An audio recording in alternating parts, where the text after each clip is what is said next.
came in the 80s and 90s. I was just telling the story of talking about to a friend of mine. We were talking about how many clubs they used to have back in the 80s and 90s, man. Or well, in the 80s more so anything. And in the 90s, they started to fall off more and more in the 90s. Back in the day, any restaurant owner that had a liquor license after 9 o'clock, and they served their last meal, maybe 10 o'clock, they take all the tables and chairs out, put them to the side, and they'd have dances in there, parties. All your El Chorritos, your Red Robin, not Red Robins. Damn it, what was it called? I met one of my favorite friends there.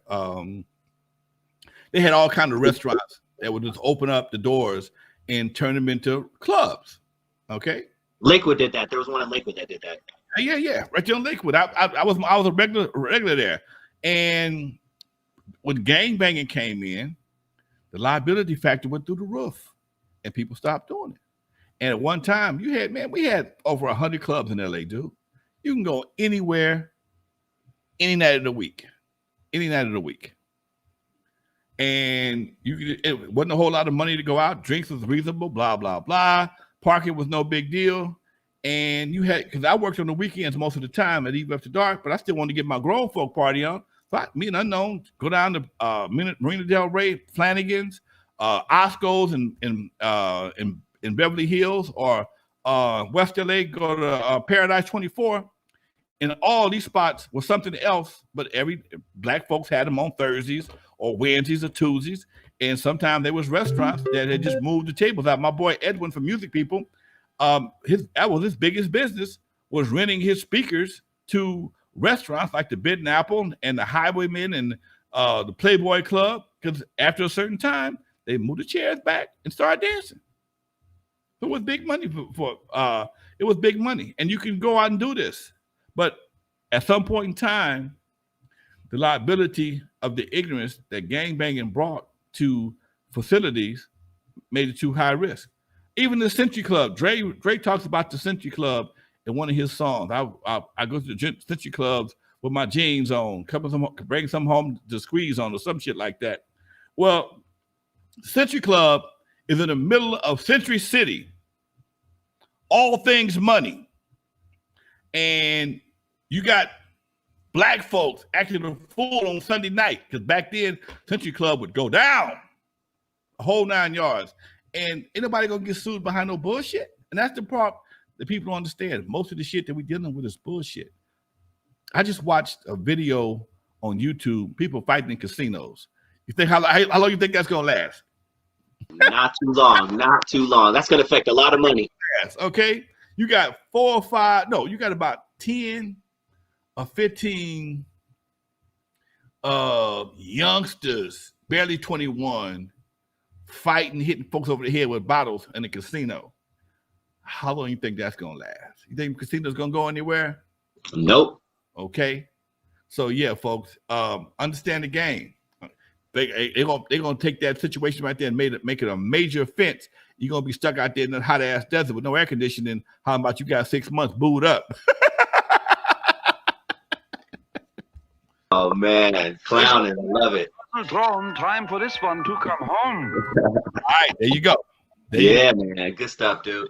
Yeah, you know what? I still trip on the fact that Compton at one time had a lot of black business owners and black businesses. Someone in the comments said something about that, but I know there are cities across the U.S. that are predominantly African American, but do you know if there are cities in the U.S. where there are majority African American business owners? No. Atlanta, maybe Atlanta. Dude, one of the things that was crazy during the riots is a lot of the businesses that was being burned down was black businesses too. Okay, a lot of the businesses at some point in time they didn't give a damn. Now here's the crazy part. Now I ain't gonna say this was happening, but it was suspected a few people that I know that had businesses at that time, they might have set them on fire because I might not want to be here, you know, in the aftermath. So I'm going, let me borrow some matches right quick and go and get this check. I'm gonna let somebody else run this right here. But because when you look at it, every time there was a riot, there was a shift in ownership of the businesses in the community. When the 65 riots jumped off, before then, it was predominantly Jewish in the black community. Tell you what I love, I was there. Okay. And then when 65 riots jumped off, a lot of black businesses came in. Your liquor stores, laundromats, restaurants. It was black businesses everywhere. That's when Compton was thriving. But when the 92 riots, even before the 92 riots, when crack came in and people started dying, people started selling. And for some reason, black folks don't know plexiglass like other folks do, because plexiglass wasn't even a thing back in the day. When other folks came in here, plexiglass went through the roof. Okay, and then so the SWAT meets. So I ain't calling nobody's name. I'm just telling you what I noticed. And then at some point in time, all the black folks either sold out or was ran out. You got a new crop of people coming in. Okay, and they ain't going for the bull. All right.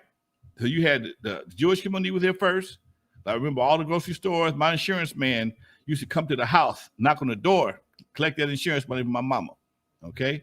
Then when the 65 riots, I never saw him again. He disappeared. So did the grocery store. Okay. Then the other stores popped up around there.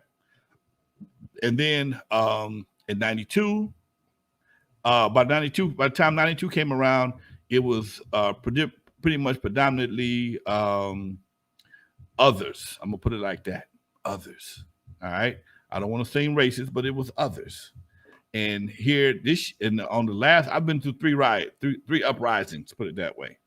And listen, right here was the last one 2 years ago, was probably the one that was most organized, because they started across town first and they came back.